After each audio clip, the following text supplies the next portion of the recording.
Hello, it's Alan Sean back from the Fan Pub. It's good to be back, Al. God, it's taken a long time to get this video going, hasn't it? It's quite late tonight. We're doing this late, actually, aren't we? For a reason. We watched England play. We've watched England, and we're still awake, but just about.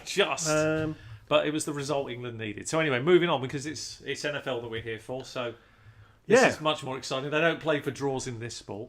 We continue with our podcast, look at all the changes in the... we're coming up for the new season. So the last two divisions, we've got the NFC South. Excellent. And the NFC West. A lot happening in the South. Wait, is that where you're starting? Yeah. Okay. I mean, unless you want to talk about Jameis Winston. Wherever you want to start, let's go. Well, he's not. We'll start with Tampa Bay, shall we? Yeah, good idea. So, what do you think of their quarterback? Well, he's been suspended 3 games. No, I'm talking about Fitzmagic. The other guy, the other sucker's out of it. The real king of the jungle. You know what I think of him. 6 interception performance. I enjoyed that though. I'm sure you did. Yeah, minus 12 from your quarterback. I think he ended up with was it -5 in the end or something for that day? That was one of my favourite weeks of fantasy. I bet it was. Yeah, kept losing that game, winning it, losing it, winning it. Terrible defeat. No, I mean, there's nothing to talk about with him. He is absolutely... I mean, that's not even... I wouldn't even want him as a second quarterback in a deep 2 quarterback league. I don't see any value. If it's magic? Yeah, I don't see any value with him. You'll be playing in week 1, you what? I hope not. I really do hope not. No. No, Jameis Winston's got a lot to prove this year, so hopefully the suspension, he comes back and we'll see what he's all about. But hey, that opens up a door, doesn't it? Rojo. It's got to be a door for him, isn't it? Surely. Yeah, I guess you'd rather it later in the season, but he's got every opportunity there to do well. Ronald Jones, hasn't he? I'm quite confident he's going to do very, very well for Tampa Bay year 1, and he's the missing piece that they're looking for to open up that offense. I think it helps Jameis Winston out. So Fitzpatrick, Fitz amazingly magic. I mean, it's a bit part player, not really much to talk about, and hopefully those are the only 3 games he plays, because quite frankly, he gets worse as the season goes on. So Winston's definitely gone for 3 games. 3 games. Surely that hurts everybody. Well, if you remember back to the podcast, we did actually say that we suspected it would be more the 3-game variety than the 1. We did say that, and he would unlikely appeal, so that's all come true. So again, this is solid stuff from the fantasy podcast. Well, let's talk about their number 1 fantasy asset, which is Mike Evans. Yeah. How much does it hurt him? Where would you be comfortable picking him? I think where he's going is great value. I mean, he seems to be slipping into the with Winston out. I think he's slipping into the second round of any draft. We were talking a little bit earlier tonight about the kind of connotations that can come up with any league-size format. What would you be happy taking? I mean, you can't be disappointed if Mike Evans is sitting there. I mean, he's a proven asset, isn't he? I mean, and there comes a point in the second round when you look at the players around you that his name every year, someone in the second round, does better than their ADP and. Why can't he finish in the top 4, 5 or 6 wide receivers? Because he's got Fitzmagic for 3 games? Well, that ain't going to help, but at the same time... He's got a rookie running back who... Yeah, but at the same token, I think the running game opens up more for him. So I'm not in the slightest bit dissuaded from him. Depending on certain way draft falls, I like Mike Evans. There's no reason to shy away from him. So let's just have a look at Mike Evans, because he's a key here. He's a big man that is probably going to be affected the most, or it's to what extent, really, isn't it? Yes, it is, yeah. He's actually he's actually going 21 overall now. That seems quite good value. I think that's fantastic value. I mean, this is the same... We've had this debate that in some large league formats, Julio Jones could suffer the kind of same fate. That's after Keenan Allen. I mean, it's just great value. I mean, he is arguably one of the best wide receivers in the league, isn't he? Mike Evans. So you're... I mean, you're looking for a player that is going to have a reasonably good floor and a very good ceiling, and surely Mike Evans fits the bill for both of these things. His floor is actually reasonably good, high. I can't see Mike Evans scoring less than 140. So his ceiling... But for a second-round player, is that enough? It's not ideal. I obviously want more, but I'm a fantasy nut. I want as much as I can get because I want to have a great team. But okay, so let's be honest, the ceiling is also quite good as well. So. Let's look at the players that are going around in his vicinity. So you got LeSean McCoy at 20. You got Mike Evans at 21. You got Jordan Howard at 22. I think LeSean McCoy at 20 looks really, really good value. Quite frankly, because if he's there in a second round of a draft, you'd be quite happy to take him. So I probably would take him over Mike Evans just purely because running backs tend to have more opportunity to outperform their wide receiver counterparts. But it's close, very close. I saw someone predicting a three win year for Buffalo. Well, they were, there's already talk already. I mean, it's really just harsh, really, but that's the NFL. AJ McCarron may not even start week 1. I think that's just a bad a bad call. He should play. If Buffalo have got any sense, he should play a fair chunk of the season. But to be fair, LaShawn McCoy is Buffalo's only fantasy. He's relevant. I mean, he's got to be relevant. I mean, ultimately, opportunity trumps everything, and the weather plays into the running back's hands. So I'm not worried for a redraft league. I would take LaShawn McCoy. Anyway, forget Buffalo. Yeah, forget them. Forget them. They play. Apart from the snow game, that's always good once a year, isn't it? It is. Yeah. We're talking about Okay, so you're not too worried about Mike Evans because he's kind of good value. I'm very anyway excited about their running game. I do like Rojo a lot. Anybody that knows me knows would pick him 2 in a rookie draft quite happily. Take that risk year one. There's a lot of speculation. You're not worried about Peyton Barber and Charles Sims and people like that? This guy's capable. He's a 3-down back. He's potentially possible to do anything in that league. I think he could do really well there. I think even for this year, you'd be very... Yeah, I mean, he's explosive. He's got all the things you're looking for. You're talking about Tampa Bay, you're talking about run-pass offense kind of thing. Once Winston comes back week 3, he's going to get enough carries early doors to be relevant. I suspect even from week 1, 10 to 12 touches is realistic for Rojo. I'm not saying that's going to be fantasy production week 1 or even week 2, but you'll see those numbers increase. And by the time you get to sort of week 3 when Jameis is back and 4, I won't be surprised he's getting 15 plus touches again, one way or the other. So I think it's very fantasy relevant. I like him for this. And he's actually on our running back value list. I really like him. So go and check that video out. So much for this year. But maybe that's me, but I am seriously that high on the guy. It could be rookie fever, but we've all got to have somebody we really like. And he definitely passes what you call the eye test. So yeah, I'm happy to take it. Okay. They've got 2 tight ends that are kind of interest, but they also hurt each other's value. Cameron Brate and OJ Howard. Yeah, I think both have really good value actually, and I think they're the kind of guys that you both take a flyer on. I'd be happy to take a flyer on them. I mean, and the more I've thought about this year for tight ends, the more I've sort of thought there's a real big pack of tight end 2 numbers available. So I'm not like to stretch high for a tight end in any league format unless something really weird happens in a league and it kind of you're left with no real choice. So if you're going down a late tight end route, you take a shot on somebody. If it doesn't work out, you drop them and pick up somebody else. I think you're going to get serviceable numbers, and serviceable numbers for a tight end is 7 points a week. That is serviceable. Yeah. That's all you want. Or even a touchdown every other week. 5 to 7 points, roughly over the average. Unless you got one of the... unless you've got an elite guy, and that's different. But you've drafted him high, and you've got to get the numbers from him then. Yeah, because, you're losing out in other areas. You have to get it right. I mean, last year, Gronk was the good call. This year, I know we're talking about Tampa Bay. It's just worth mentioning it. I think the guy I always struggle pronouncing, Kelsey, I hope I got it right, is the right... You have, for once. Is the right guy for this year. I really believe this is his year to shine for 2 reasons. It's not that Gronk's not relevant. It's just that I think he doesn't stay healthy, and this guy then has the numbers to see he's the number 1. So we'll see how that plays out. But Tampa Bay, 2 interesting guys at tight end. Yeah. Let's talk about some of the lesser lights. And Deshaun Jackson sort of aging, but.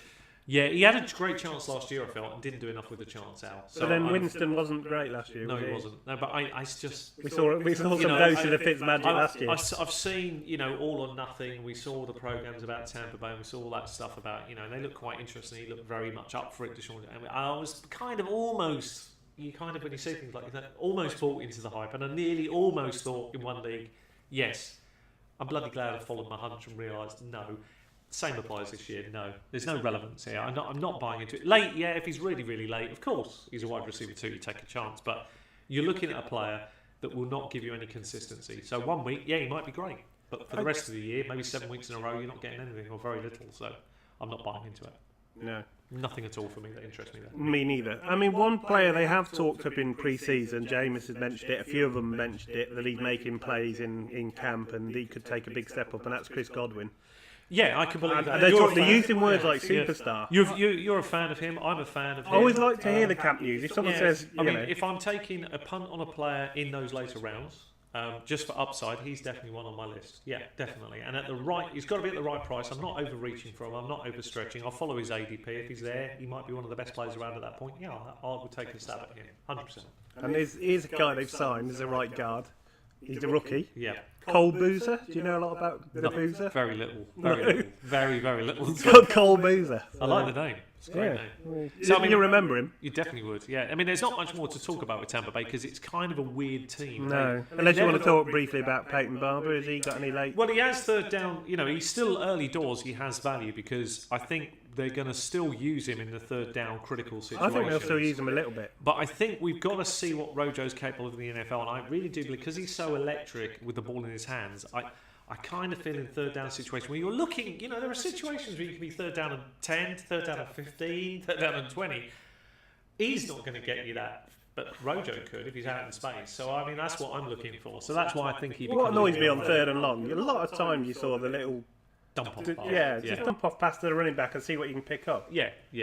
Is that just being overcautious? It's not very exciting to watch, is it? In PPR leagues, this is why third down backs have much more relevance because, last year, if we forget Rojo for this year and assume... Let's assume we're wrong this year. Let's say Rojo doesn't do what he says on the tin kind of thing and he actually isn't as good as advertised and Barber gets more and more chances and shines and it's kind of a committee. But you can pick up Barber late anyway. But you can get him late. So actually, you are right. There is a relevance. If you're in the right league, PPR or... half-point PPR, Barber has a lot of value. Yes, he will have value because he could end up with 40 to 60 catches. Of course he could. So again, there's nothing not to like that. It's his forte. And in those leagues, that's got value. Yeah, he's just not a very exciting player to own, is he? No, not at all. Okay, let's move on to the Atlanta Falcons. Much more interesting fantasy-wise, this is, okay, so obviously... Big Super Bowl hangover, because obviously there was. Yeah, I mean, they started okay, but they sort of faded towards the end. Devonta Freeman didn't go exactly as we thought. Well, he just picked up an in knot, didn't he? And he was let's be honest. We looked at their schedule, Atlanta Falcons' schedule, and we realised their schedule was very favourable to them. So that we didn't think they would have an absolute Super Bowl hangover, which was correct. And we also felt that would catch up with them later doors, and that proved true because they looked really flat as they came towards the end of the normal season. Yeah, they weren't the force they were before. And I think the Super Bowl hangover really affected them in unique ways. They had injuries, of course, that doesn't help. I mean, they have brought in a couple of semi-interesting new weapons for the offense. I mean, Calvin Ridley, he's a very exciting wide receiver. And he was everyone's number one for a long time, and then DJ Moore and Sutton sort of caught him up a bit. I think, for me, there is relevance, of course, but as I've said before, and I think this is the issue that Atlanta faces, Atlanta had a small window of opportunity that is quickly closing. So I'm not saying there isn't a chance for Atlanta to still have a good season. Of course there is, because they've got great weapons. I mean, if you look at the running game and the quarterback and the wide receivers, in general, that's a pretty solid nucleus for an offense. Their defense is okay. I mean, it's not great, not exciting. It's all right. But that took them to a final where they were up 25 points. So that was kind of their chance. That was the window. Now, I think once you lose a game, like what I said about Seattle, once you lose something like this, I think it's really difficult, particularly, Seattle had it on the one. You don't use your running back, you lose because of a ridiculous play that's going to get you criticised forever. I think it's really hard to come back. And that's what concerns me about Atlanta. And my biggest thing with Ridley is, as much as I totally see the talent, I do understand the pick, I get where he's going, and I understand why people would be high on him. And he has every chance to shake into the number two. I don't think he shakes into the number two this season. No, they got Sanu and Julio. And by the time it becomes more his chance, which is a year or two down the line, I think a lot's going to happen to this team. That means it could be in rebuild phase for a while. And that's the worry with this chap, I'm afraid. That's what's so unfair. Sometimes that happens in the NFL. Good player, falls into a bad spot. This is probably one of them, to be honest. They also picked up Ito Smith, who's probably going to be a third down back. But he looks interesting. He could take over Coleman. He's probably a longer term. He looks very interesting. Coleman's coming towards the end of his contract. So he could be the replacement. A lot of talk about him leaving the team and getting a better deal elsewhere, which he probably would do. I could see that happening. So that makes that chap a very nice dynasty pick in a year or two down the line, probably. Okay. What's the prognosis on Julio? He'll do what he always does. I mean, lots of yards, not many. He'll do what he always does. I mean, you examine his career. The best he's ever done is about 8 touchdowns. Mostly he gets 6, and sometimes he gets 4, which is what he did last year. Sometimes, reality, the average is about 5. I think that's great player, isn't he? 1,400 yards. Count that, 100%.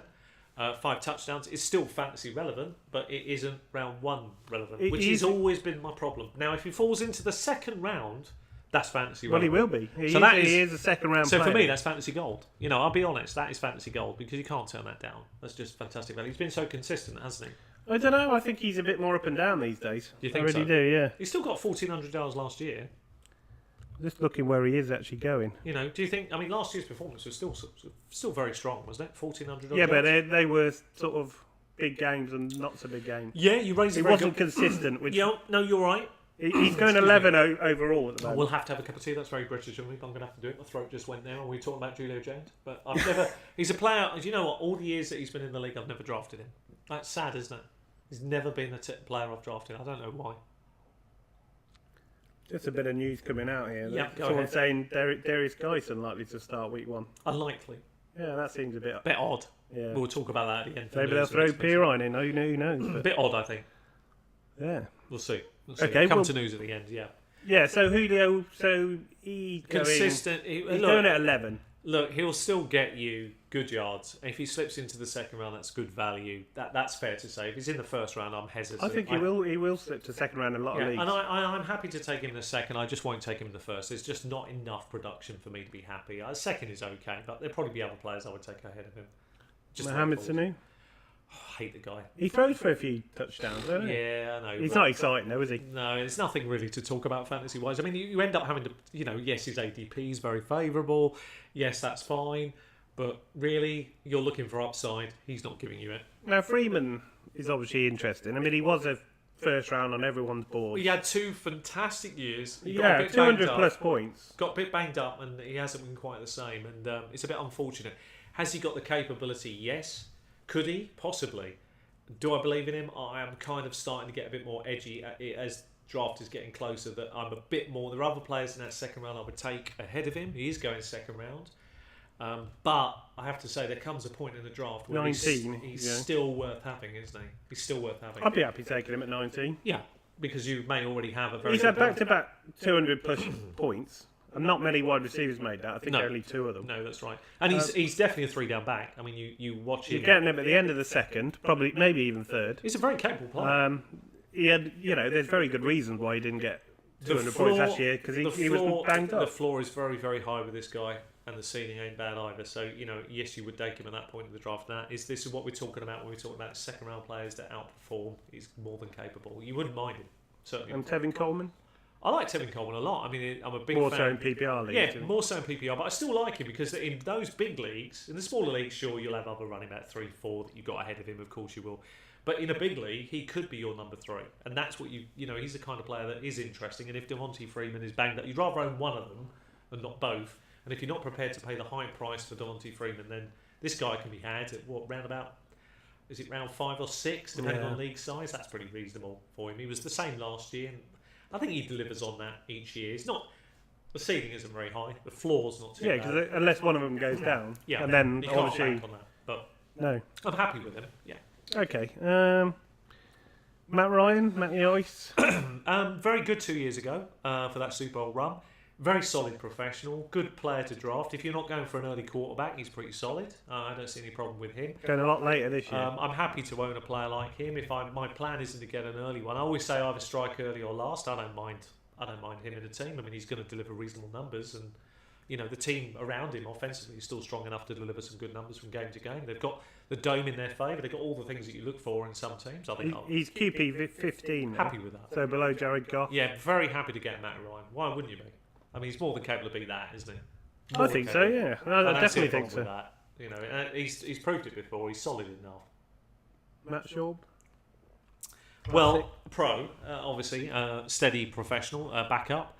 Not very exciting, but certainly a guy that is one of these professional bench warmers. Yeah, he can do a job. He earns millions of pounds for millions of pounds for sitting on the pile for throwing the odd pick six, the odd pick six and pass. But he is steady and he can come in and do a job should something happen. But Matty Ryan has been pretty good, pretty healthy guy. He's done well. Yeah, hasn't missed a lot of time. So I think we'll move on. Matt Schaub's got too much airtime. I don't know why I brought him up. Oh, I thought you were going to go. No, we'll move on. It's good for you to bring him up. He made me bring someone up, to be honest. Yeah, I can imagine that. I've thrown a few things up when he's been playing, that's for sure. He's not worth talking about. Anyway, moving on. Okay, right. We're moving on to the Panthers. Now, this is quite an interesting backfield. Yeah, this is because they've got McCaffrey, Artis Payne, CJ Anderson. Yeah. Which ones do you like? Well, if you're in PPR, it's McCaffrey all day long, right? So half point, full point. I understand that, and I think he gets a few more catches than he did last year, and I think he could easily get 75. So full point PPR is where you want to be. Really great for him. If you're looking at standard league, the value for McCaffrey is too high. Quite frankly, I mean, you're having to pay a second-round premium price for him. For a bloke who isn't really a runner. He's not really between the tackles. I mean, he'd be okay, but he's not got that upside. It's okay, but you don't win leagues with okay players. You win leagues because they do better than you expect, or you are the one that spots it. I don't mind. I know it's a very important distinction that yeah. what the settings are on your league. So important. How valuable he is. Yeah, very much. I mean, you can't. I mean, I like him. You've got to realise PPR half point. I do like him. I haven't got a problem with taking him there, but I just can't in redraft leagues. I can't do it. Not at that value.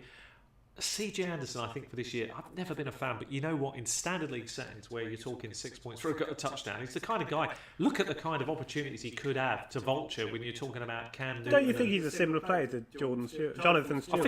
I think he's a younger version of him. It's almost a copy, yeah, and it's exactly what they're looking for. Same sort of player, isn't he? A pounder, and would it be? I've never said this before about CJ Anderson, but I'm going to have to say it now. I mean, can he get 1,000 yards in that offense? Yes. Could he get 8 to 10 touchdowns? It's possible. So he outperforms his ADP by quite a margin.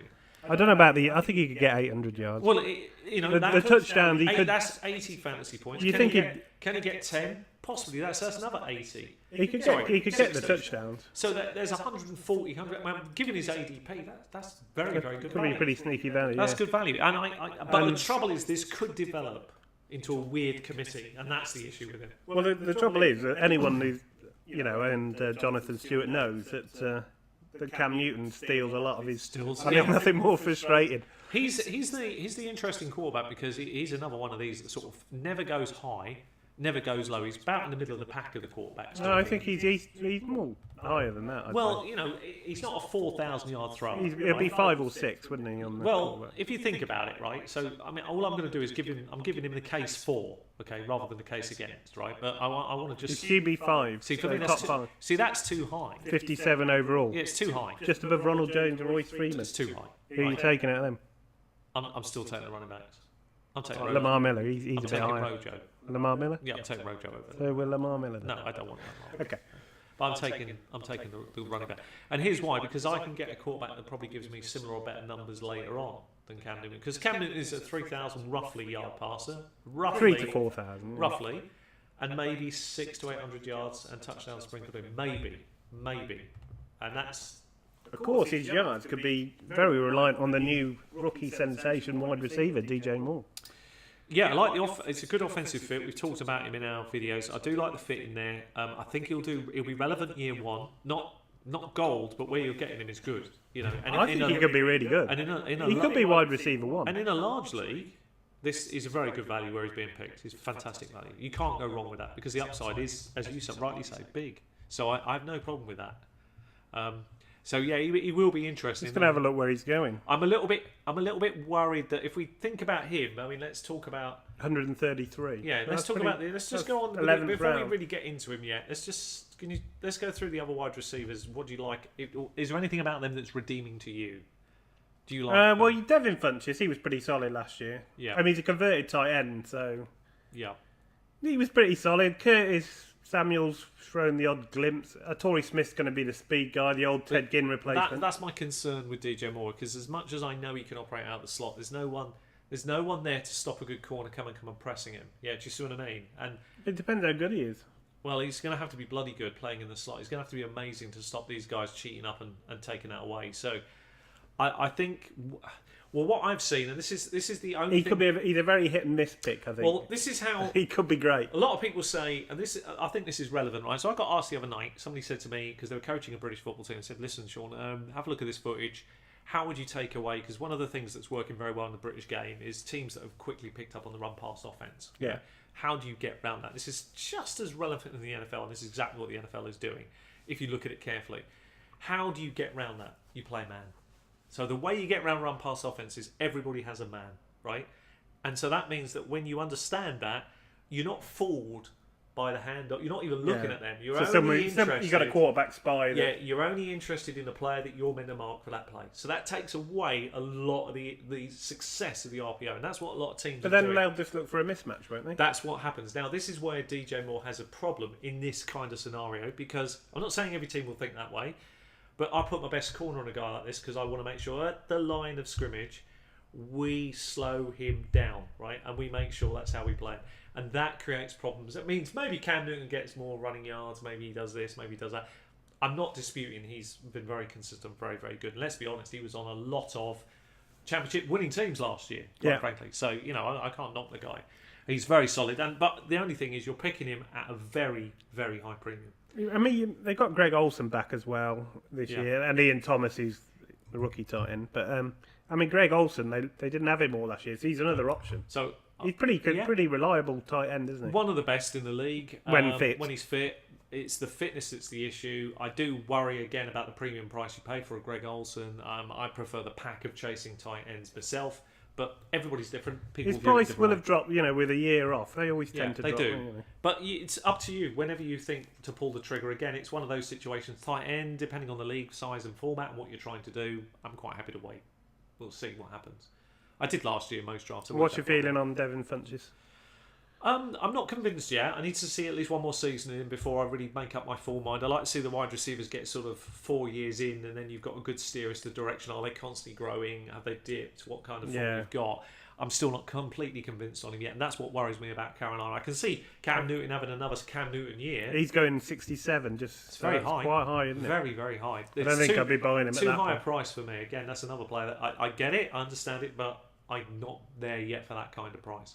And I can't even buy into the hype. But I'm going to just say it one more time because I think this is relevant. If you're an American football fan and you're thinking about how the NFL is going to start moving forward, so escalating that thought process about how teams will move forward, because the RPO has been a big thing.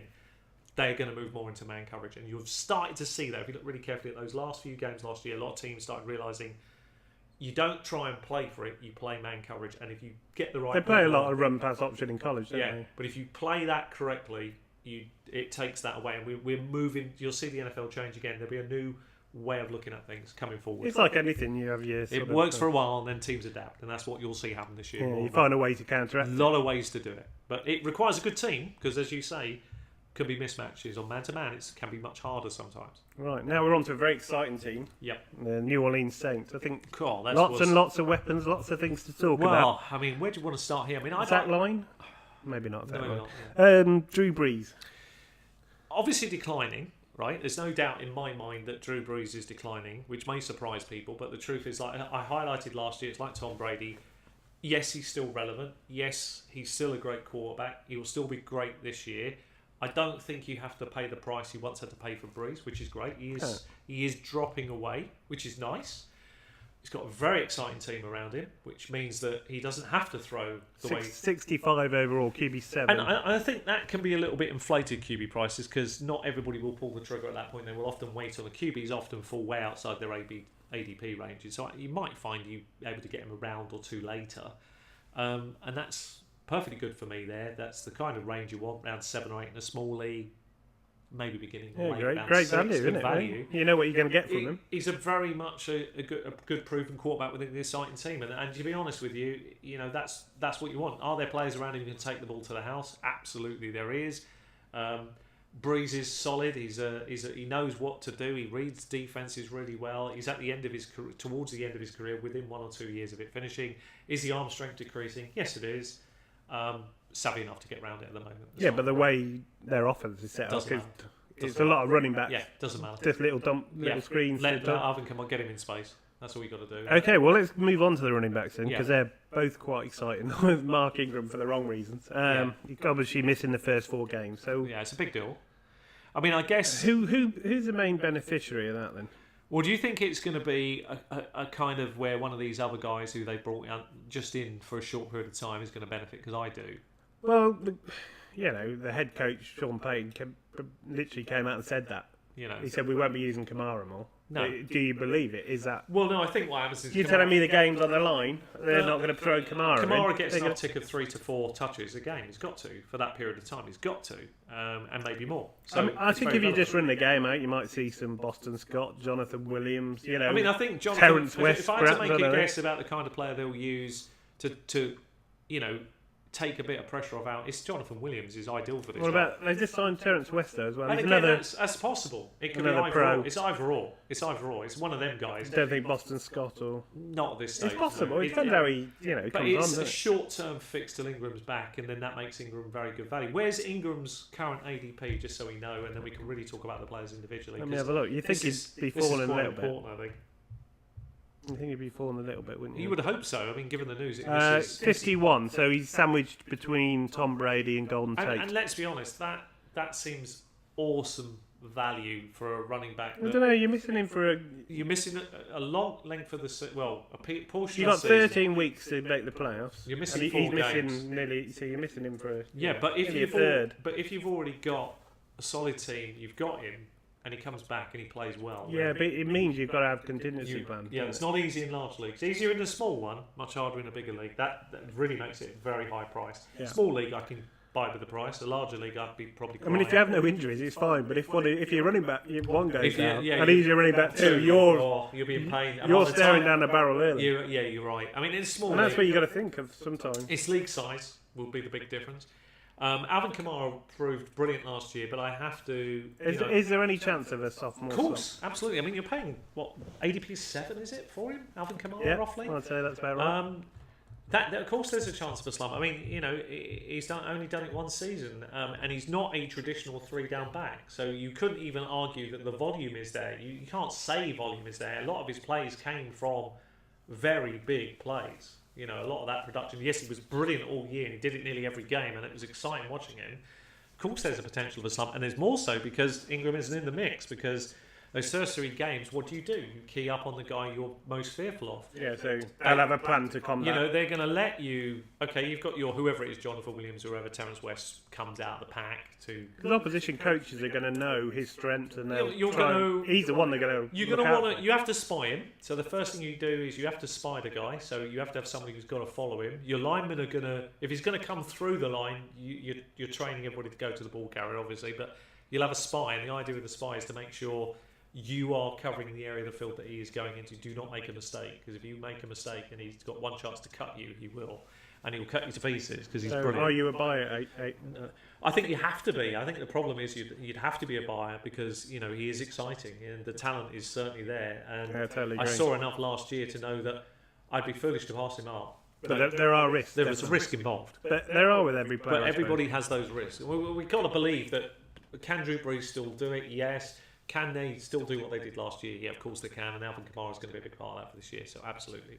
And this can't hurt him, the news of Ingram, really, in terms of opportunity. It can't. It could in terms of the way teams scheme, but he did seem so elusive and scary out in the open, and that never slowed down all year. So he was a brilliant player. I'm glad to have him on at least one team. It was exciting to have him. Made the difference when OBJ went down. What about their tight ends? Say they've got Benjamin Watson back from Baltimore. Yeah, he had a really good season, didn't he? Last year with the Saints. I think he knows the team, he knows the system. He's a patient player. He's not one of these that's demanding the ball. He'll take his opportunities when they come. He's very, very solid. Doesn't drop a lot. There's a lot to like. He's one of them players who's sneaky good value. Fleener never really did it there, did he? Had every opportunity. You would have thought he would, but he just never lived up to it. And he's sneaky good value. He's right down the ADP list, and I really like him. So I don't know. A late round tight end, he's definitely one to look at. Definitely worth a target. If you're not going down that strategy, he's certainly one you can pick up almost for nothing, to be honest. Okay, wide receivers. So we've got Michael Thomas, Cameron Meredith, who they've picked up from the Bears, Traquan Smith, who's a rookie, and Ted Ginn still there, obviously. Well, I love Thomas. I mean, the thing about him that. Do you love him though? Because I know he's a good talent, and everyone would say that, but he's going at 14.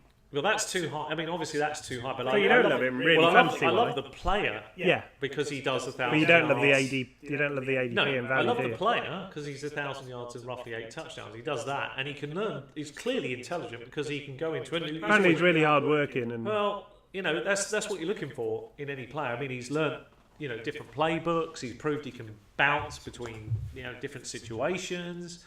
There's a lot to like about him. So I'm very high on Thomas, but I'm not 14 high. I think that's man money. I mean, I can't chase that. But that's where he'd be going. Yeah, I can't be buying that. So you got Melvin Gordon just above him, and Fournette just above him. I'll take him. Take them. Julio? I'd have to take Julio over Thomas, who produces more yards. I'd take Cook probably over both. AJ Green? Then I'd happily take AJ Green over him. Devontae Adams, Keenan Allen? I'd definitely take Devontae Adams over him. And Keenan Allen, the only one I wouldn't really touch because I'm always worried about Freeman? Freeman I'd probably take over him. I mean, that tells you a lot. So you got him about 20. Yeah. So that's almost double his. And that I would probably say is fair because that's my concern. Mike Evans? I'd have Mike Evans over him.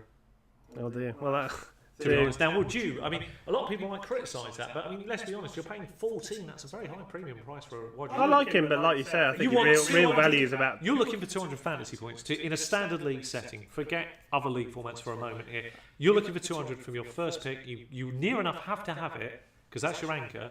Can he get it? He's never done it. He's a 160 player, isn't he? And that's not enough. That's 40 behind before you blink, and that's a big problem for you. So I can't buy into that. I just can't do it. Maybe he'll step up. We'll see. Cameron Meredith's quite an exciting player from the Bears, but we really don't know what. Yeah, I mean, I think if he's taken over Willie Speed, I guess. Personally, I think I would take a shot at a Cameron Meredith later down the ADP chance to exceed his ADP and exceed his ceiling or his perceived ceiling than I would do Michael Thomas, because I think there's every chance. I mean, he was quite highly touted before his ACL, wasn't he? Yeah. It's worth a shot. Jaquan Smith, is he a rookie you know much about? Enough to know that this isn't the season for him. He's one for dynasty. Again, you're going to look to see flashes this year with a bit of luck, maybe special teams, a little bit of an opportunity as they come up. And then if he may get that chance next year. We'll see. But he's certainly one to put on the radar. And the old favourite, Super Ted? Well, he does have it. Ted Ginn. As much as he's got nickname in our league as Jelly Hands because he keeps dropping important passes, the truth of the matter is the guy can still fly.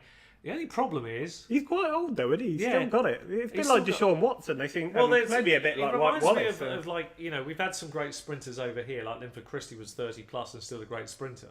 I think that was mainly the drugs he was taking. He might be, but he was still a good sprinter. But Super Ted's still got that sprinter's mentality, and he can outpace players. And he's quite, he's a veteran. He's savvy. But I think the arm strength is my concern. Is the arm strength isn't there, and that's why I think Ted Ginn's value is kind of on. Yes, the ADP is very favourable for him, but actually, is it a wasted pick? It's the only question I would ask any drafter. When you reach that point in the draft, yes, there's an upside with him at that point, but is it wasted? Probably, actually, it is. You're buying into something that no longer maybe exists, and that's a problem.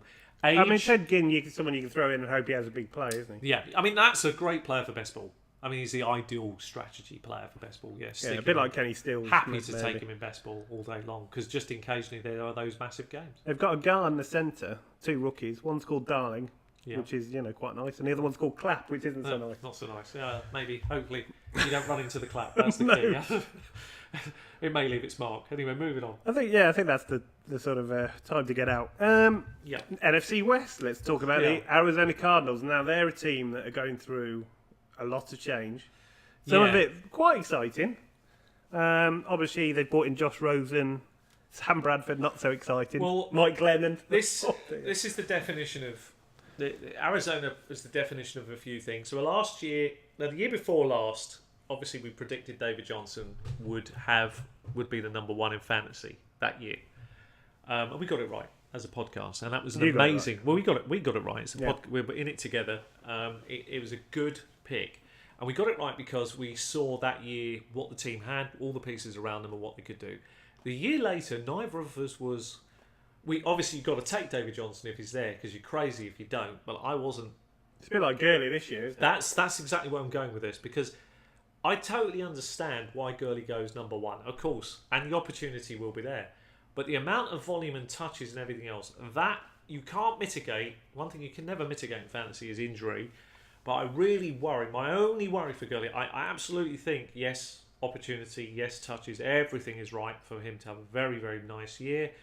But this kind of reminds me of David Johnson's year last year, where you could see that happening. And where I'm going with David Johnson is this. This is a team in transition. And my worry is Carson Palmer is gone. Retired. So now... I know it's Sam Bradford. Or now, Josh Rosen or Mike Glennon. Sam Bradford is one hit away from another it will be end of career injury because of the kind of injuries he's had. Yeah. You're then in the hands of the rookies. Mike Glennon. And he's okay. He's a steady pro, but he's not quite good enough, though, is he? No. But Rosen could be. Here's the issue. Now, I can't pass David Johnson. I'd be mad as a fantasy enthusiast say you must leave David Johnson on the board because that's nutty because the opportunity will 100% be there. Got to take him. But, I do worry about this pick because it's the one area of the draft board that really, really worries me is him. I get the other three because Bell, what they're going to do. I get Ezekiel Elliott for this year. I just get it. Saquon Barkley, I see all that. I get it. But this guy does massively worrying. Now, is he capable of 1,000 yards and 1,000 receiving? That is what he wants to do. Yes, he is. He is that good. He is that good, and I can't pass him up. But I will put. He's missed a year, and he's already injured this year. Yeah, it's little things that happen. Unfortunately, little things, and this is the worry. I won't turn him down if he's sitting on the ball to 4, 5, or 6. I can't see him slipping past 6. I really can't in any league format unless you're in some crazy league. He won't drop that far down. But I do. He is the one running back that worries me. So what I'm going to say now is simply this: there's 5 running backs. You can't turn him down though at 4 or 5. I can't turn him down, but I'm taking other running backs kind of ahead of him, if that makes sense. Yeah. But it is so marginal. We're talking hairs, papers here, tiny little fractions. Just a nagging doubt in but your I mind. just got that fantasy doubt in my head, and I have to say that. I have to be honest with people because it'd be unfair to say he's an absolute lock. It isn't. It is a decision. As a fantasy owner, you have to make those kind of tough calls. If he stays healthy all year, fantastic. You'll have a great year with him, no matter what the team does. The thing is, if he goes down, we don't know who the backup's going to be. You've got TJ Logan, it's a you've mess. got Chase Edmonds as rookie, you've got Elijah Penny, I think he's playing fullback, they said, but who knows. DJ Foster's still knocking about. It's a mess. I wouldn't have a clue. I'll be honest, I wouldn't even have a clue. And I don't think they know yet either. And I don't even think any of them would be fantasy relevant. I mean, yes, they might be for a week or two until, who knows, but it's a waiver wire pickup at best. Did you not watch Kerwin Williams last year? I did, and I was that's why you're saying it. All right, okay. That's exactly why. So hopefully David Johnson delivers what he can do, and he's more than capable. And with that team, he's more than capable because he is their only hope. I mean, literally, he is that kind of player. And now, wow, what can we say about the legend that is Larry Fitzgerald? Unbelievable. I mean, caught more passes than anyone last year. If ever there's a player that is perfect for their ADP, this is the guy, right? So he's Mr. If I'm in a draft, even more so in PPR. Yeah, he's an absolute steal. If I'm in a draft, he's there at that ADP price. I'm buying all day long. That's it. Will I move up half a round to get him? I would, because he's so consistent. You know exactly. He what is you're class, get. isn't he? And he's still got 1 year left in the tank. Certainly for redraft, he's absolutely perfect. In Dynasty, if you're in a win now phase, he's brilliant to go and get because you might as well. But if not, you might as well go and get him. I mean, you're not going to give up a lot to get him probably if somebody's in a rebuild. Who would you rather have, Alan Robinson or Larry Fitz? Larry Fitz all day long. Exactly, yeah. All day long. Robinson. Name a few others. Alshon Jeffrey. I'll have him. I'll have Larry Fitzgerald. Amari Cooper's at 36. I'm still taking Larry Fitzgerald. Alex Collins at 35. It gets more of a debate because Diggs. Yeah, it gets more of a debate because Alex Collins being that running back who could have all the work gets more interesting, definitely. But Larry Fitz is at the perfect point now. I like him. JJ. I prefer Larry Fitzgerald, to be honest. Yeah, I think I do too. Especially in PPR. That's where I am with him. He's a seasoned professional. He always falls out of those rounds. He's brilliant. Picked up Christian Kirk, an exciting rookie. Yeah, no, he's a player that I really do like. But the only worry, of course, the knock on him will be this year is it's a team in transition. Isn't he the Larry Fitzgerald replacement, though? He's another slot receiver. He's only a small guy, isn't he? Larry Fitzgerald's taken him under his wing. He's brilliant at that. I mentioned this in the podcast. He's one of the most noble players in the game. Really likes to bring the younger players on. I believe he's going to have a coaching role straight away after he leaves the NFL. Should do, shouldn't he? I think he wants a coaching role. Quite frankly, any NFL team would be happy to have him on their staff, quite frankly. He's bringing this kid on for a year. Well, he should be with these, and I see good things for Cook, but I do worry as if they are a team in transition. It's going to depend on what happens. Those next steps that come after this season probably depends how good Rosen is, doesn't it? Very much. If he can do what he's set out to achieve, and he is capable. There's no doubt he's certainly in his own mind. He is. He believes it. He thinks he's Aaron Rodgers. He believes it, and that's good. We'll see, and we'll probably find out quite quick. I think we won't be waiting long. Chad Williams is a second-year wide receiver. Could take a step up this year. I think he does. I think he can. But it's not a team you really want to. Yeah, I think he can beat his ADP, and obviously he's likely to be their second. But this is likely. This is not guaranteed. Yeah, you've got JJ Nelson. And I can't sit here and say for certain. And they always seem to have this second wide receiver pool, which ends up being a committee, which has no real fantasy relevance from week to week. You have to pick the right one, and the leagues we play, and you can't be playing that game. You need consistency. I quite like Bryce Butler when he was at Dallas. He made some big plays, and they didn't use him enough. Quite small, but in the NFL, it's all about heart sometimes. He's certainly got that, and he could be the guy that shakes out as the 2, and I wouldn't be surprised if he did. So if I was taking a stab at any of those number 2s to see if they outperform their ADP, he'd be one I'd look at. JJ Nelson's another one that has a lot of big targets from now and again. He has a big week and then he disappears. Never enough. Chad Williams could take a step up, but we don't know on this. It's a not an offense you want to loan. It's a team that's in transition, and that's the worry. But really, the weapon is it's all as David Johnson goes. So does Arizona's chances, I think, for this season. Okay, let's talk about the San Francisco 49ers. Exciting looking team. I've got to say, I'm a bit. I don't like saying that actually, but they were red hot last year. They look exciting when they finished the season. Obviously not at the start; they were rubbish, but they certainly look like they turned a big corner towards the end of the season. I think they've done everything right, offensively to put things in play, and there is a lot of exciting players here, and there's a lot to talk about. I mean, I think we'll start with the quarterback if that's okay. I mean, I think this trade highlights a big issue in New England, right? So I personally felt that San Francisco benefited from this quite a lot, because this is a guy who was on New England's team for a while. He was being nurtured and ready to take the job. And they've lost that value, haven't they? And they've lost that value. It's the one trade in New England's history where generally they're very savvy, right? It's the one trade where you look at it and you go, it makes no sense, but it does make sense when you understand how the coach feels slighted. It makes absolute sense.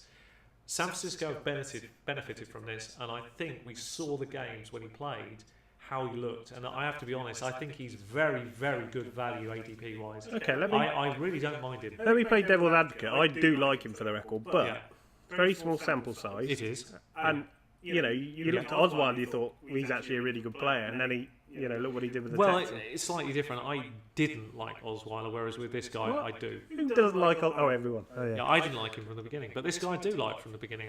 There is something about him. No, I do too. There's something about him, and the team. It would be different if the sample size is small, but it would be different if you looked at the team and thought it kind of did it with bit part players, and that's a bit misleading. This is a really excitingly growing team that looks like it's putting all the right pieces together to have a chance of a playoff run.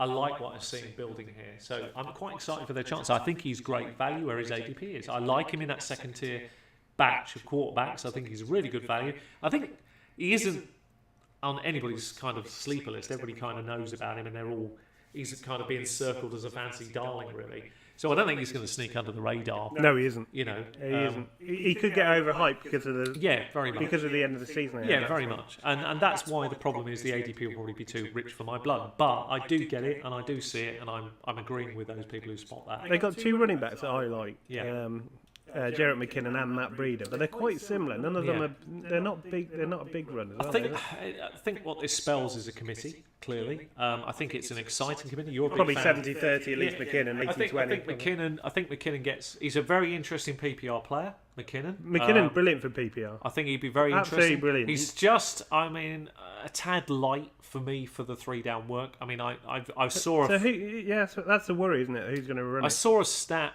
where the guy has bulked up. Don't get me wrong, he has bulked up. But when I produce this stat, this is a very important one. 210, right? 210 for 3-down back, 210 or more. Not more than 235. It's that 210, 235 over the last few years. When you look at it scientifically, examine that. These great backs have come out of that range. The 3-down backs, the real power bruisers. When you go lower than that, the risk of injury is that little bit higher. Fractionally, but that matters in fantasy a lot. Matters in the NFL. I mean, especially on goal line. McKinnon could have a great year, and we're talking for PPR. I've got no problem, because what he loses in one hand, he'll make up in the other for catches. Although I think it is Shanahan, so there'll be a bit more like Atlanta where they're throwing to backs there's a more lot than of running. Run pass options will be high in this team. Yeah. It'll be harder to man coverage them, which is the tactic you should use. We've brought this up tonight. But it'd be harder to man coverages. I actually like Breida a lot as well in the kind of 2-back sets. And you can get him pretty late. Breida's late and has real value. Sneaky value actually in the large league, I think. I'm not sure. We've hyped him up a lot. Like you said about injury, if McKinnon goes down, Breida's going to be really, really valuable. And it is a 70-30 split, so it's a bit more interesting if anything was to happen to McKinnon. I suspect McKinnon is, no matter who you look at, last year, there was very few running backs that play the full length of games. That's just a fact. So, how many games can someone miss? Who knows? Could he miss games McKinnon? Likely. Yes, he could. It just depends how many, and depends on the injury, which you can never predict. So, I mean, the Vikings used Latavius Murray over McKinnon a lot. Yeah. And I thought that was a mistake, but they must have had their reasons. So that's another... Power, I think, was the answer. You know, he's bigger, but he wasn't exactly setting the world alight running the ball, I didn't think. I mean, he was okay, solid enough. But this is a good 1-2 punch, so I like them. They've also got a young rookie tight end. We didn't mention Ricky Seals-Jones. Yeah, sorry about this. I must mention this Sorry, I don't mean to butt in with you. But must mention, obviously, McKinnon's ADP is obviously very high as well. So you are paying a premium for him, as it stands. In PPR, I'd be happy to pay it. Yeah. Anyway, sorry, Ricky Seals-Jones... Ricky Seals-Jones from Cardinals, we didn't mention him, but the 49ers have got Kittle. Two young tight ends that could... Yeah, we should have touched on. I think he's a sneaky tier. Another sneaky late pack tight end. I'd take a flyer on. If I haven't got a tight end, I don't mind taking him. It's the same here with this situation with this tight end. Both of them are relevant because I think either can shake out and do better than their ADP. And you know what? The ADP on these tight ends, these pack tier 2 tight ends are all similar value and produce similar numbers. So any of them. And you're looking for somebody who might step up. Yeah, he's capable. And they both showed glimpses last year. Very much. Yeah. Obviously, they lost Garcon last year. He's back. Yeah. I guess he's their number one, but I actually prefer Goodwin. Yeah, and I do too. But they've also got some youngsters they brought in. They brought Dante Pettis. They brought in Richie James, who's another really... Yeah, they're very good. I mean, Richie James, who I could talk about for a while. I like him. I think I mentioned him in one of the rookie but maybe not for this year. But it's not a player that's going to get you much fantasy gold this year. I don't see it shaking out. I think Goodwin's the one I want to own. Or if I'm taking it, get off him. I'll take. I know you mentioned him, and you've done a good job mentioning him last year. But like anything in fantasy, if you see something that other people have seen and you see it later, you jump on that bandwagon and you take it. I'd definitely ride that. I'd definitely go for him. Particularly when you look at the points he got when Garoppolo paid, that means they've already got a chemistry. Yeah, it's a fair share. He was putting up good numbers with him. Very fair. You go and look at it towards the end of last year. Yeah. That call. Carson's a very good, solid pro, isn't he, as well? Yeah, I don't mind. But a year out, and he's not getting any younger. No, I think with the ADPs of both these players, you're getting very, very good value. And when you look at the San Francisco players, these are the kind of players that could... If you think about fantasy winning championship teams, these are the kind of players that could be on those teams. Yeah, you know they're not excited, but they're solid. Just somehow step up and do more than you expect. Yeah, that's sometimes the Richard Matthews. They're solid second or third wide receivers. The ADP, you're not paying a high premium, you're not expecting through the roof numbers, but every single one of these has the capability to do more than predicted on their ADP. So I kind of like all these players for different reasons. And Trent Taylor's another one that showed glimpses. He's another slot receiver, isn't he? Really, Richie James will be sat behind. Trent Taylor. Future's interesting, depending on who shakes out the pack here, and it's an interesting, exciting team as well to own a piece of going forward in Dynasty. Rightio. Okay, let's have a. We're going to save your team till last. Thanks, because that's exciting. Finally, we've got some really exciting things. We're talking of the Legion of Doom now, rather than Boom, because they've lost a lot of their. Top defense. We're talking about Seattle. Where do we start? I mean, let's just go back to what we said a few years on the podcast, which has proved accurate. Let's start there because that's a good thing to talk about. Something we definitely nailed, which is look, when they failed at their Super Bowl performance, when they could have won a second and failed to run the ball, we felt a decline was coming. Yes, Russell Wilson has proved he's elite. Yes, he's a top 5 quarterback. He will remain a top 5 quarterback. Him. Absolutely I think he's not. a top 3 quarterback. He's brilliant, right? But the line, if there is one, is porous. And has been for a while. Everything about this points... I mean, we've seen what happens when you have bad lines. Good quarterbacks get injured. I really worry. I think if I've got Russell Wilson, I'm happy I've got him. I'm probably paying not a bad premium for him. It's not like I've had to really reach up and get him. He's still going to be really, really good. But I will definitely have to back him up. If I'm in a large league, it becomes a bit harder to do, but I've got to back him up. I've got to get someone. I think if you're in a sort of 10-12 team, you probably don't. There'll be somebody there. There's somebody you can get, yeah. But he is a concern. So you have to worry. Not the player, just not enough protection. That's massively worrying. Now, there's nothing more to say about him. He is elite, and he's proved that. And every time he plays in the NFL, he is top 5, and as you said, maybe top 3. I'm not going to argue that. I mean, yeah, of course. Let's talk about probably the most exciting addition, which is Rashard Penny. And he's somebody you told me about quite early. Yeah, well, I talked about him a very, very long period of time ago, not because of the 2,000-yard season, because I was very aware, and I've mentioned this again in a podcast, about the kind of defences he's faced. But if you look at him forget those games. Just look at the player, look at the movement, look at the cut, look at the footwork, look at the catching out of the backfield. This is the perfect player for Russell Wilson and that offense to work with. It is eye-wateringly exciting. And they obviously thought so. Right, first round pick on him. Eye-wateringly exciting. Now, how well do running backs picked in the first round do in fantasy football? We've talked on it before. We'll talk on it here. You've got about an 80% chance this guy delivers really relevant numbers from the get-go. Of course he does. So his ADP is very, very fair, actually. You're looking at a potential 3-down back. He's got all the skills you want. He has one nagging problem for me. Well, the O-line's a big problem. The O-line, you see, the problem comes that I think Rashid Penny is a better blocker than people give him credit for. My opinion, right? From what I've seen. As a quarterback looking at him. And he'll learn, won't he, as well? Right? So. They'll pick up on that and they'll improve that. But the problem comes that when you're needing your player to block for you in third down situation, he's the player I want out in the flat, not blocking for me. That's an issue. So I think you're gonna, if you want Penny, in most leagues you're probably gonna have to go for him. You're gonna have to work out when to strike and get him. Very exciting. Looking forward to the upside. Think he can definitely do a really good job for this year. But it's remembering the caveat of Russell Wilson. He's elite. Let's just hope he stays healthy. Another running back I quite like are theirs. Obviously, CJ Posard is injured every week.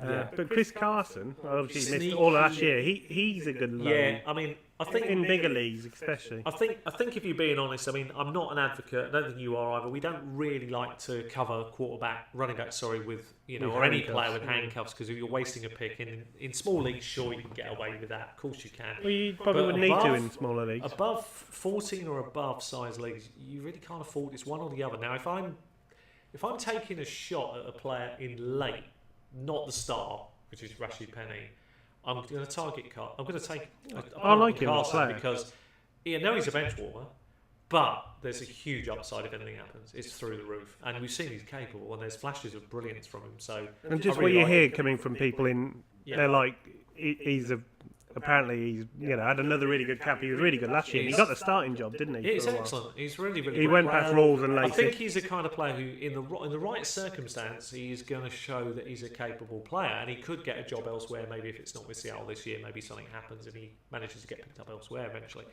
I remember Doug Baldwin saying that he was going to be, a future star. And he's probably right. And he's probably right. Just because of some of the things he's seen. It's just unfortunate that Penny's got this chance to shine, and I think he will. And what about tight end then? Let's talk about them. Nick Vanett, Ed Dixon. It's really difficult, this one. I mean, because as I normally keep saying, there's a lot of packed tight end twos. None of these are packed tight end twos. Well, one of them might be relevant. I think they've got a block. I mean, I think this is the point where the line. You think they're just going to have to block? Ed Dixon is a better blocker, I think, and they're going to have to use them that way. I don't think they're fantasy relevant at all. When you go third, you're talking pack 3 tight end. They're not even on my radar, so I'm not even. No, there's no okay, interest. so they've got a mountain of wide receivers. Doug Baldwin, clear number one. He proved last year how well he's in sync with Russell Wilson his second year now. He still wasn't a massive. He wasn't like he did well. He was solid. But he wasn't like a league winner. No, it's solid numbers, but you're paying the premium for him every single year now. It's a premium I don't think I can pay. Yeah, so if that makes sense, there are other players around him I'll probably end up picking ahead of him, and I'm stuck at that point. Let's have a look, because he is quite high, He's very high for what you're going to have to pay. He's going 25. Right, so above Tyreek Hill. Yeah. Above T.Y. Hilton. I think T.Y. Hilton should be above him. Personally. Above Kelsey, Mixon. I can't see Stefan Diggs. I don't understand why he's that high. Sorry, I think it's too high. I could understand at the end. I mean, he's all right. I think he'll do you a solid job, but he's not an exciting job. He won't. He can't really step up a lot, can he? I think a ceiling and floor together, it's almost identical. Yeah. So he's I think what he produced solid. last year is what he'll produce this year, but as Russell Wilson goes, so does his year. I suppose if you're a safe drafter, then he's okay, isn't he? Yeah, if you've... Look... and if he falls a bit, then that's okay too. If you like, if you've got a situation where, say for example, because of circumstance, you've got a wide receiver round 1, I don't know who, Brown or, maybe Beckham or DeAndre Hopkins round 1. He's on the flip side. That's pretty good drafting, isn't it? I think so, yeah. It's pretty good drafting. There's nothing wrong with that. Sure, you want the running back, but you are going to have to find others. Maybe a strategy you have to do. Sometimes these things fall a certain way. You've got to take them. So I totally get it. But I just think hopefully there'll be other players there that I would take ahead of him, to be honest. maybe a fall after your harsh words. Well, it's not really and harsh. Then you'll be go, yay, go forward. Okay. It's not really harsh. Tyler Lockett, Brandon Marshall. Poor Lockett. I mean, Lockett. No thanks. Not a lot. You'll be needing Lockett for your sore throat after showering at him. I mean, bloke got injured obviously a couple of years back, never recovered. No, very serious injury. No, I can't buy into any of it. Sorry. No. Mara Darbo? No. Brandon Marshall? No, if you're relying on Brandon Marshall, I mean, he's not even packed 3 times. Jerome Brown? No. This is the problem. Tanner McAvoy? There are lopsided There are a lot of them. There's a lopsided offence with no offensive line. It worries you, doesn't it? I mean, thinking about it, look at it logically. And that worrying. Lockett's another one would be alright for best ball, though. Yeah, best ball. Because he has them on. One big play here and there. And We've lost Richardson. Somebody's got to catch the ball. Yeah, probably does ball with the other great. Yeah. Him and Penny, I think, are the two. Yeah. That's it. I think Penny's the guy. Very smooth hands, very good player. Right, let's finish with your team then, the Los Angeles Rams. So very, very excited for them this year.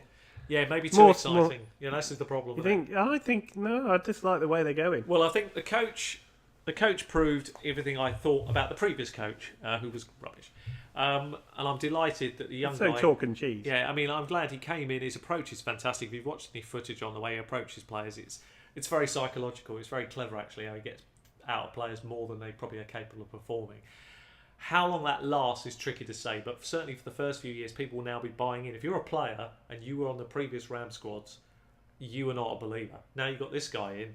You believe, if he tells you can win it all, you believe you can win it all. They will set their stall for the Super Bowl for this year.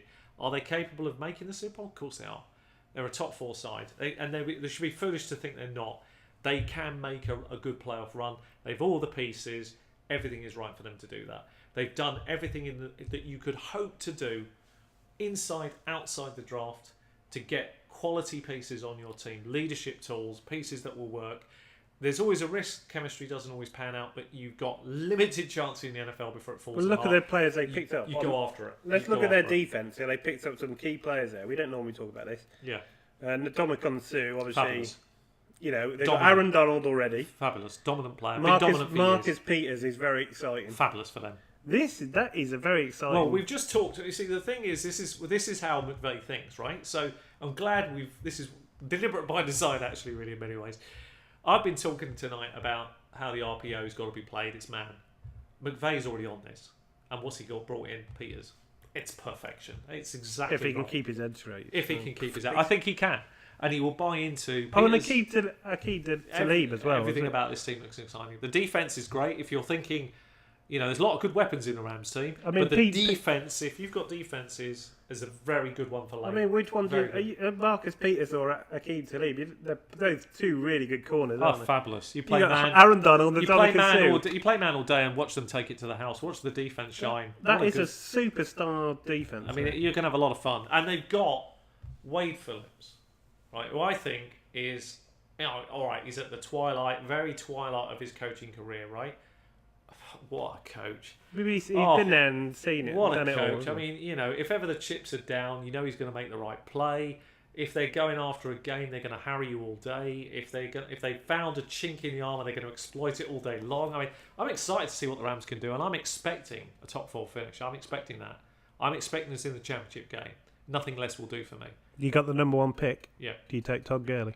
Yeah, you have to. I mean, it's a bit like David Johnson last year. You can't refuse it. Of course, will he repeat his numbers from last year? The odds are against him. Really, frankly, they're against him. And I think big time. A lot of drafters saying, you'd be foolish to take him number 1 podcast. I get that, but it's opportunity. Look, the defense, in most cases, absolutely correct, right? Most cases, of course, people are right. It doesn't happen year to year. We thought ourselves the same last year for David Johnson, right?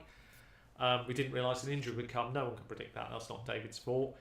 And here we are. We've got Gurley, but there's a difference for this year, and that's why I think I can't pass him up at number 1. Even if he gives you 3/4 of those points for last year, you'd be happy. You'd be very, very happy. And the thing is, with that defence, is there going to be more opportunity for the offence? There's got to be.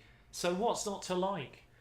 I mean, I want him to punch the ball in as often as he can. I think that team gives him every chance. So, yeah, I'm not passing him up if I'm number 1. It's Gurley for me, and I'm gonna, as a Rams fan, it's exciting to have on your team for this year. What do you think of the rookie John Kelly? He's another running back they've signed.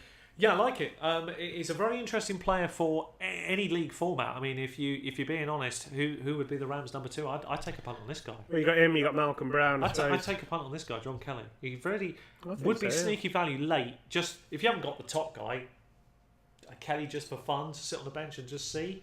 He's a bit like backing up Bell, isn't it? Yeah. You got high. You don't want to back. If you've got Bell, you don't want to back Bell up yourself unless you've got more sense than space and you can afford to do it. But other people should always be thinking, what if, and go after a player late in the draft. I mean, if you're like our friend Simon, who goes... Perfect scenario. He goes 0 RB, gets all his RBs late. He'll be picking up John Kelly. You get his voodoo doll out of Todd Gurley. And gone week 1. And he's brilliant at it. He takes them down left, right and centre. He's fabulous with his voodoo dolls. I nicknamed a team after him last year. There's 2 of them, yeah. Teddy Bridgewater and Megatron. And they're on top of each other's shoulders, hoping they don't get voodoo dolls. That's how bad it is. But so an exciting team, the Rams. There's so many pieces to talk about. Cooper Kupp was excellent last year. Yeah, I mean they've obviously signed Brandon Cooks, who's a major and another major addition. A fabulous piece for their offense. I think it fits really well. A lot of people were complaining that the Rams have been sort of stitched up by New England. It's not that at all.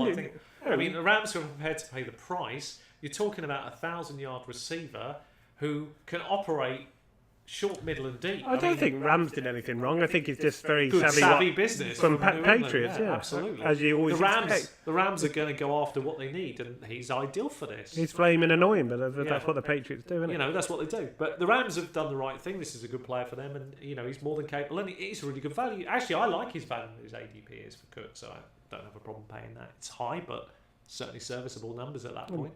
Cup did pretty well last year as well. Fabulous. Yeah, did really. Should only get better. Yeah, it can only improve, and I think the two of them together. It's a question for you. What ADP do you think Robert Woods is going? I would say about 135 to 140. 74. That's ridiculous. That's absolutely ridiculous. So why? Would you draft? Why would anybody have him that high? Was this fantasy pro? Someone's got him at 46. Is this right? Why? I don't know. I'm kind of dumbfounded. I thought I was going to be really accurate there at one point. I think he is probably did this change in the last few days? I wasn't aware of it. How did you draft him a million times and not tell anyone? What's this inflated price that's come out? I wouldn't be a buyer, but I'm never a buyer of Robert Woods. I think he's probably an underappreciated player. Not at that ADP. Well, yeah, exactly. I'm sorry. Who's paying that? I'm not paying that. That's ridiculous. What's Cooper Kupp's? Cooper Kupp is lower. That's just 82. Well, I'm happy with that. Which one would you rather? I'd rather have Cooper Kupp. If I'm taking a shot, I'd take a shot on him. There's a player like at 79. Yeah, go on. Particularly this year, Emmanuel Sanders. Yeah, well, that's brilliant. I mean, wide receiver 33. Yeah, it's brilliant value. I mean, can he, ADP, can he achieve? I mean, we shouldn't really be talking. Well, I think he'll play in the but slot, won't he? Yeah, I think we've touched on Emmanuel Sanders' ADP. He'll play in the slot. Yeah. And Keenum, who did he throw to? Slot. Adam Thielen all year. Slot. So yeah, he's absolute. It's dynamite. That. You're in a PPR league. Anyway, go back to the Rams because I want to talk more about them. No, Rams are rubbish. Yeah, it's a fabulous squad. Just Gurley done his ACL. That's Derek Goff. Okay, well, this is a good area because I did say we were going to talk about this, and it's important to say. I mean, his numbers flat to deceive. Okay, so there is an issue here. McVay knows it. I know it. Anybody watching it, quarterback eyes knows it. Well, the issue is they manufactured him to game manage, and that is going to be his strength. So he's an Alex Smith kind of guy. Okay? Yeah, but they built the offense around what he can do, haven't they? That is exactly what they've done. What he's good at. The coach will do that, will spot what a player's capable of doing and mould it accordingly. So what you're looking at here is a guy who's ceiling and floor won't be a lot different than what he achieved last year. Right? I think that's a fact. Now, he might get a bit more yards because the team is more exciting, but actually I think it stays the same or relatively the same because the defense creates more short yardage situations, closer in.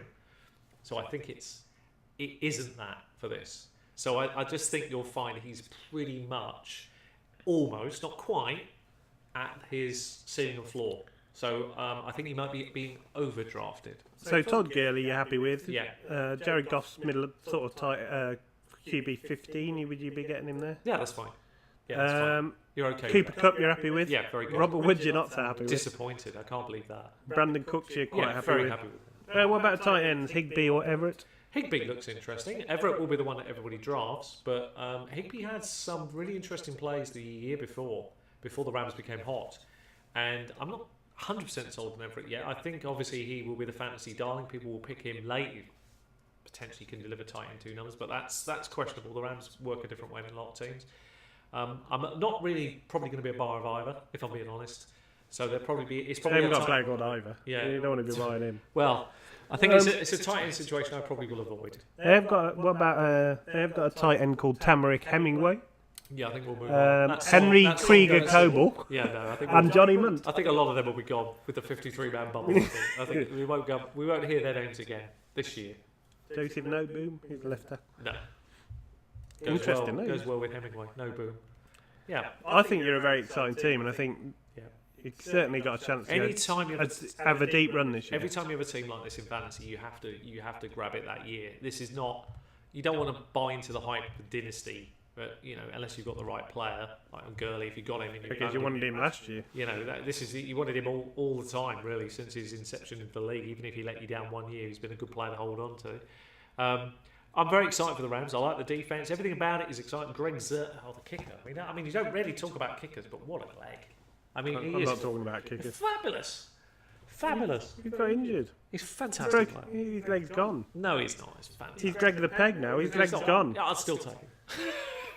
Even with a peg leg, I think he can knock it over. It's fantastic. Right. Well, I think that concludes our look at all the different divisions and finishing off with the NFC West and your team. So is there anything else you want to? Well, any questions? So we haven't brought up. Well, yeah, we should go to questions always at the end of the video. I'll start with one that has been asked. Quite an interesting one about our old friend. We touched on him before, Mixon. We're both, I'm warming to him. Al's been a fan for this season for a while. We both kind of. As long as he doesn't climb. Yeah, as long as he doesn't climb too high. This happens every year. We talk someone up and then they climb. And then they... Well, the thing with this is this is the question: is at what point, if he climbs, would you bail out? So at what point is there a point? Where there is with every player, I think. I think you got to think that way. Apart from Gurley. I think it's really difficult. I think there's a few stats. Right? Mixon's 30 at the moment. And I think that's great where he is, right? So it's not overhyping him. It's not underhyping him. It's about the right area. Would I stretch up a few places? Possibly. I mean, would I be happy if he fell a couple? Of course. So I think you see a lot. I don't see a lot between him and Jordan Howard, who's at 22. Exactly. In fact, he'll have more of the workload, I think. Yeah. Because Tarek Cohen's going to mix in with Howard. That all being said, what's not to like? Half a round up, 6 places. You could see that logically being taken. So I think what we're looking at here is a player, as long as he stays in that 22 to 30 range, I think you're happy all day long. Yeah, I'd be happy, towards that lower end, sort of 25 to 30, because that's. But you probably couldn't pass up. I think if you're going up to 22, then that's the sort of top of it. There's probably other players out there. There's other players out there I think could do the job. So yeah, that's one question. Here's another one though. I'm interested to see your feedback on this, and this is really interesting. So, is there a chance for this year that Antonio Brown does not stay fantasy number 1 wide receiver? Is it now the time to bail out dynasty-wise on Antonio Brown? Your opinion on that? For redraft, I've got no problem taking Brown. He's proved it year after year. Yeah. I mean, Ben's still going, so... Do you bail out in Dynasty, maybe try and cash in where you can now before it's too late, even if it's a minimal pickup? Dynasty, if I could get the right deal for him, I'd let him go. Tell He's more valuable in PPR, he has a lot of catches. What would you consider a fair deal? I mean, he's got to be worth around 1 pick, any Brown, even in Dynasty. Depends what your team needs, doesn't it? I guess, would I take... I'd be happy to take Dalvin Cook and another receiver. I'd be over something like that. Yeah, that'd be very, very good. That would be something I would, Don't know if you get it, but I'd certainly take it. Yeah, it depends on, if a team's a win now and you've got Brown and you're building for the future, pick up Dalvin Cook. It suits both teams and you get some little else with it you should do in Dynasty. Maybe not a lot, but another piece for your team. There was or a future pick. I mean, I wouldn't be against that. There was one final question I found quite interesting, and this was this. So, is there one piece of advice that we would give anybody about drafting? Not talking about the obvious, scoring, settings, all that kind of stuff. Is there one piece of advice you give to drafters for this season? Talking about this season, that might be a little different than normal. I've got one. The biggest thing the first thing you should do when you leave, you look at the rules. Yeah. What score points? If it's not PPR, then forget McCaffrey. Yeah. Don't draft him high because he's not suited to that format. And there's other players like that. Let's say we're dealing with more seasoned professionals, so somebody a bit more seasoned, so they're into the scoring, they get all the obvious. Is there anything you would advise that's a little bit different or counterintuitive or something unusual that you would say is a little different that you would go with for this season, this fantasy season, over any other one? No, I think I'm always a pro believer in take the best player available. Yeah. I like to actually keep my team fairly balanced. Yeah, balance is good. We talk about the running back scarcity. It's because we play in a 16-man league. We're in 3 of them. And if you lose a running back, it's really hard to replace them. Virtually impossible. So, if you're playing in a 12 team, it's less important. Yeah, you've got more of them. So depending on how your league's set up is what you need to... You've got to bear that in mind. It's very important. You've got to look at the rules, what scores points, and which players it suits. And it suits some more than others. Yeah, this is where I feel that this year... I'm going to be a little bit counterintuitive. I'm going to be a little bit counterintuitive on people. And I've mentioned it before, and it is really important this because I think we get a little bit hooked up into numbers, right? So as you get more experience in drafting, I think people forget that you start looking at the numbers more and more and more of players and different formulas and techniques, and that's all great. And sometimes you overlook something that can be bloody obvious, right? So where I'm going with this is simple. Like last year was a great example of this. I said, look, if you've got, for last year, this was Gronk going in the 2nd round, and you got Brady going in the 3rd with a 1st round pick, I'm taking it. That is not standard fantasy advice because everybody will go, oh, you should get your running backs, you know what your league size is, or everything like that. Forget all that. If you've got something you believe in, and it's at the right ADP price that you believe in, you go and get it. Yeah, if you think you've got an edge, you take it because if you're right, that's where your edge comes from. It doesn't matter if it's a quarterback early. If you're going to pounce, you go first. If you're not going to pounce, you wait last. You don't worry about maybe it's a percentage rise here or look. If the quarterback outperforms every other quarter, you get it right, and that quarterback's outperforming everybody. Most quarterbacks by 5, 7, 8 points a week. That's like having an extra player. Right? Yeah, of course it is. So that's significant, right? So sometimes you have to do that. Now, last year Brady had the yards I was looking for. The touchdowns were 32. It wasn't as high as I wanted. I'm greedy, of course. I'm a fantasy person. But with Gronk being elite for last year, the 2 combined with a 1st round pick and getting anything else right underneath, it's a pretty good basis for a team to do well. And teams that I saw do that ended up in the playoffs. So never be afraid to try anything out that you believe. If you think it's a good value, so if you believe in Rodgers and he's in the 3rd round, you've already got 2 studs, I have no problem people doing that. Absolutely zero, because I think, strike first, strike last. And if you think Russell Wilson's a top 3 and, he's in the 3rd round and you want the same strategy, you've got 2 other players, you do that. Don't be afraid to do it. I think the most important thing is, sure, listen to advice from us. We like to and from others. Yeah. You take the bits you like. Throw away the rest. No matter what. You have your own players you like. Everyone has their favourites. Yeah. I do. And, if you get hurt by a player, sometimes you won't touch them again. It's very hard, yes. Hard to take the bias. And draft your way and, pick your players. And Al raises a great point at the end of the video, actually. That one point is brilliant, where he says, about the bias. And that's something I think I'm really good at, right? So there are players, I will be really hard on them. I'm not drafting them. It's not because I'm biased. It's because they don't perform, right? It's not like I've had Amari Cooper, I've given him 2 years. I'm at the point now where I've lost it. His ADP is too high. Sorry, gave me a chance. He's dropping now, though. He needs to drop a bit more. But then he becomes value and then he's worth having a go at. He's 36 now. Getting a bit more like it, but still... He's flying Alshon Jeffrey, so that's not too bad. It's not too bad. It's getting closer. Hopefully he drops a bit more. But this is the point. Right? He was 16 to 20. But this is the point. You have to take your biases off. You have to sometimes go... You see something and you just go after it no matter what you think. And always weigh up every year tactically. Like last year I guessed Gronk correctly. It's a guess. It's an estimate. It's a chance. He could go down week 1. He could have gone down, and we know how good he is when he comes back from injury. This year I can't touch him, right? Because I know that I rode my luck last year. It's instinctive. You've got to do that. Does lightning strike twice? Very rarely, actually. So you shouldn't be frightened off just because Dalvin Cook had an injury last year. That wasn't his fault. Has he bounced back? Yeah. Is he healthy? Yeah. He's way ahead of schedule. Is he going to be good? I think it's going to be great.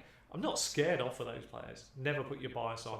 Never say just because they don't hit a certain thing that's worth worrying about. So just wanted to put that. And one final point. Yeah. Always check your, your fixtures for your playoff weeks, because if you get there a favourable matchup goes a long way. Yeah, it's sometimes difficult to predict though, isn't it? I mean, we saw this a bit last year. We saw Tampa Bay had a really, and so did New Orleans, had a really good favourable week 13 and 15, I think it was. They played each other twice. That looked really favourable at the beginning of the year. But you just have to kind of temper it a little. I like to see a few weeks into the year, get a feel for the team. I know, but if you've got two even players and you can't decide, it can be a tiebreaker. Yeah, well, it definitely be a tiebreaker. Yeah, absolutely right. Good point. If you've got somebody that's playing like the Rams, for instance, on the road in week 14, you may not want that. Yeah, you might not want that at all. You got a wide receiver playing against Peters. You wouldn't mind and the Rams defense for week 14 if that's what's in your league. That'd be quite nice if they're at home against the week. So you've got to look at those things. If it's close between players. Fabulous. Right. Well, thanks very much for watching. We appreciate it if you stayed with us so long. Please like, subscribe, share the videos, and we really do appreciate the comments. We love any comments. We welcome them. We will reply to them as well. And if you want any advice or if you've got any players you want to tell us about, we're all for that. It's a community thing, really. So, please subscribe. Like the video and leave us a few comments. Thank you again. We've got to keep Sean busy. Yeah, thank you again. Thanks very much.